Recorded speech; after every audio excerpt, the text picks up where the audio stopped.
Bienvenue sur votre chaîne Novelas Plus.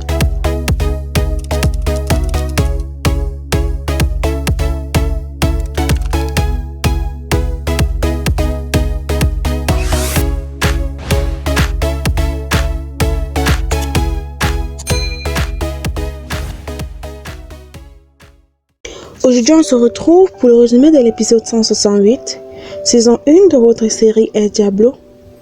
Dans cet épisode, Angel arrive dehors, il ouvre le portail. Il salue Horacio, fait une bise sur le ventre sur Manuela et l'embrasse. Le journaliste Diego a tout observé la scène à distance. Il sourit et est réconforté d'avoir trouvé quelque chose. Perla arrive à l'appartement de Topo. Elle salue poliment Monsieur José, le père de Topo. Celui-ci demande à Perla comment est-ce qu'elle occupe son temps. Il ne veut pas que Perla l'appelle Monsieur José. Il dit que comme Topo n'est pas rentré, ils vont devoir dîner seuls, qu'il a un poulet à manger. Perla va préparer le poulet pour qu'il puisse manger. Monko et Ronco se demandent comment est-ce qu'ils vont faire. Monko dit que peu importe le camp qui tombe, eux ils partiront en prison. Pirata arrive et il se rend compte qu'ils n'ont plus que quelques secondes pour se décider. Ronco et Monko disent à Pirata qu'ils ont failli se faire prendre par la police lors d'une descente. Pirata dit qu'il est au courant de cette descente. Il demande comment est-ce qu'ils se sont en sortis. Monko dit qu'ils ont acheté leur protection. Manuela se réjouit de la collaboration de Ronco et Monko. Horacio est toujours dans l'incertitude. Il pense que c'est risqué. Jimmy leur dit que lui-même il n'est pas très à l'aise avec ça, mais le souci est qu'il n'a pas le choix. Sylvana arrive à l'appartement d'Angel. Elle passe devant la voiture de Diego, le journaliste qui l'observe avec délicatesse. Horacio ouvre le portail et elle entre. Elle dit au groupe qu'il y aura 2 nouvelles descentes dans le quartier le même jour. Horacio est toujours pessimiste face au plan. Il est stressé. À l'appartement de Topo, José se lèche les doigts en mangeant le poulet de Perla. Perla demande si elle peut faire autre chose pour lui ou si elle peut aller dormir.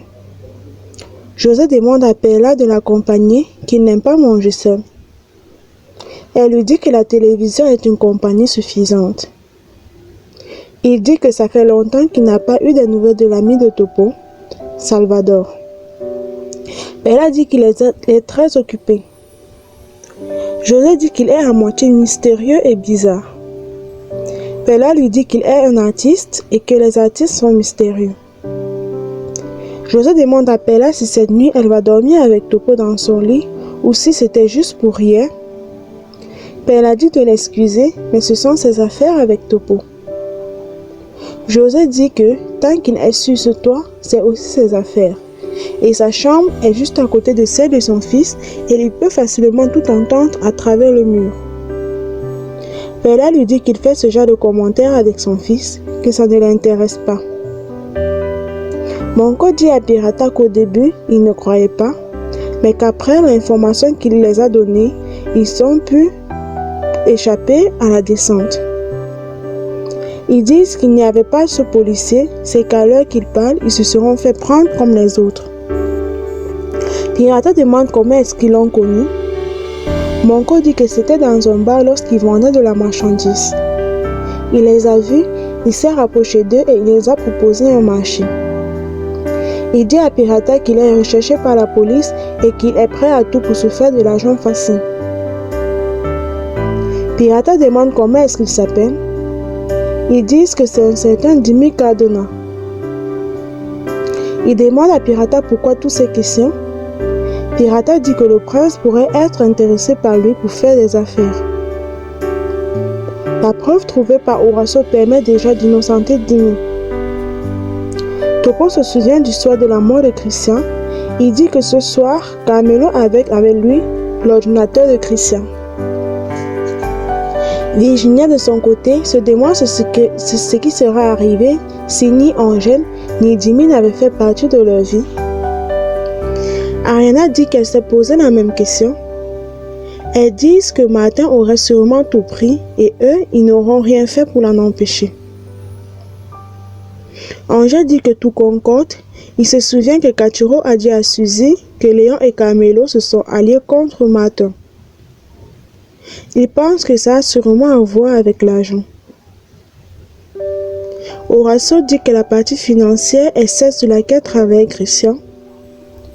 L'équipe comprend qu'ils doivent aller chercher l'ordinateur au bureau de Léon. Angèle dit que s'il trouve la vidéo, Jimmy n'aura plus besoin d'infiltrer l'organisation du prince.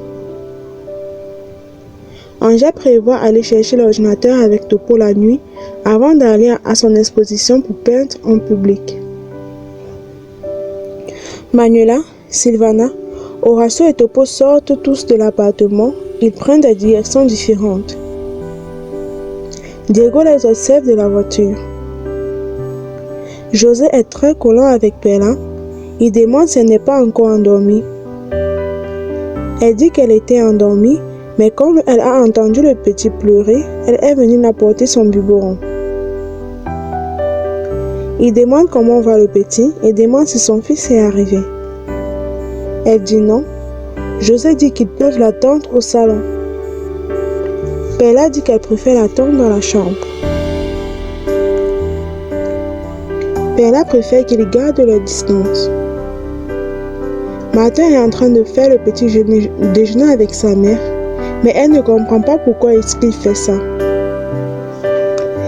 Martin dit qu'il est juste venu prendre le petit déjeuner.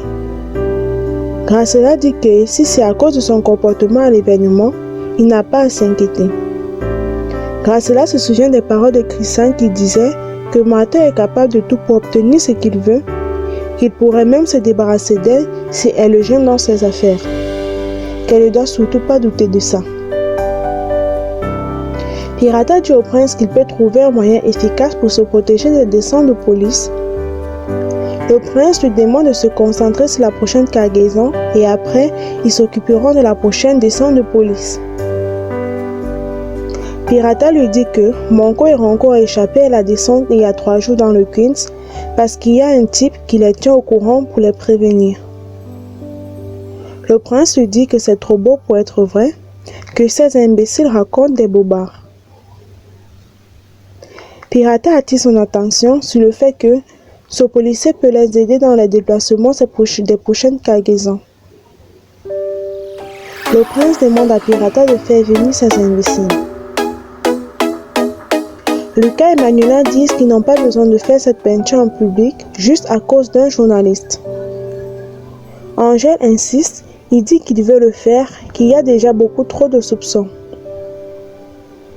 Manuela dit que si Robedo n'était pas là, elle devait l'accompagner et être à ses côtés. Angèle lui dit de ne pas s'inquiéter, que cette œuvre c'est pour elle qu'il l'a fait. Angèle est engagée à peindre. Martin n'est pas encore parti au boulot. Il dit à sa mère qu'il ne veut pas rester seul, qu'il fait des cauchemars à propos de Christian. Graciela dit qu'elle va sortir pour aller au marché. Martin dit que sa mère ne s'occupe plus de lui comme avant, pourtant il a toujours fait tout ce qu'elle voulait. Graciela dit qu'il n'est pas censé tout contrôler et de ce qui se passe. Martin se lève et s'en va. À l'événement, Angèle Salvador arrive enfin. Sarah et Aldo sont étonnés de sa présence. Lucas dit qu'il n'aime pas que Angèle soit sous la menace de ces journalistes de pacotille. Sarah dit qu'elle ne sait pas, mais qu'en le faisant, Angèle aura la meilleure publicité du monde gratuitement. Elle dit à Lucas qu'il occupait sa galerie pendant tout un mois. Le journaliste est présent et observe la scène étant surprise. Sylvana dit à Mike qu'il ne reste plus que les 2 amis d'Angèle éveillent la curiosité du prince et ainsi, ce type connaîtra Jimmy. Sylvana dit à Mike qu'Angèle le remercie pour tout ce qu'il a fait. Elle dit que Manuela était aussi là et les deux s'entendent bien. Mike lui dit que c'est une bonne nouvelle et demande à Sylvana si ça l'affecte d'une manière ou d'une autre. Sylvana lui dit non, que c'était juste un commentaire. Elle invite Mike à aller déjeuner ensemble pour continuer à discuter. Mike demande si elle lui a déjà tout raconté concernant la réunion. Sylvana lui dit que pas du tout, qu'ils n'ont pas encore discuté par rapport à l'ordinateur de Christian qui ne figure pas sur la liste des objets qu'a envoyé son ami. Mike dit que c'est simplement parce qu'il n'y avait pas d'ordinateur. Elle dit que Topo a vu l'assistant d'Acero le soir du suicide avec un ordinateur qui pourrait être celui de Christian. Elle demande à Mike s'ils peuvent donc aller manger. Mike lui dit que maintenant qu'il est au courant, il préfère rester dans son bureau travailler, qu'il ne veut pas manger.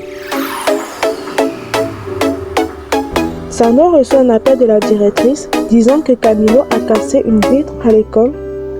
Sandro laisse son travail et se dépêche d'y aller rapidement.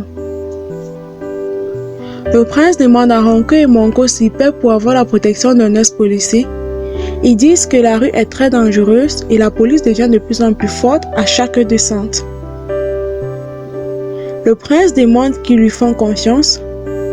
Ronco dit que le policier les donne de bonnes informations pour ne pas se faire prendre. Monko dit qu'en plus, il est poursuivi par la police. Le prince demande s'il veut aussi de la marchandise. Ils disent que non. Ils disent que ce qu'il veut, c'est se faire de l'argent facile et s'en aller le plus loin possible. Monko dit qu'il ne veut pas de marchandises. Le prince demande s'il pense qu'il doit avoir des informations sur les descentes de police. Ronco lui dit oui, qu'il leur a donné l'heure exacte et les lieux de descente de police. Le prince leur dit qu'il veut le voir. Monko lui dit qu'avec tout le respect qu'il lui doit, ils ne savent pas si le policier sera intéressé par cette affaire. Le prince leur répond que c'est l'argent qu'il veut, le prince peut lui en donner. Le prince sort $1000 et donne à Monko de donner cet argent au policier et que s'il veut plus, alors qu'il vienne le voir. Et ainsi s'achève cet épisode. C'est la fin de la vidéo. Si vous avez aimé, n'hésitez pas à laisser un pouce bleu et on se retrouve très prochainement pour une nouvelle vidéo.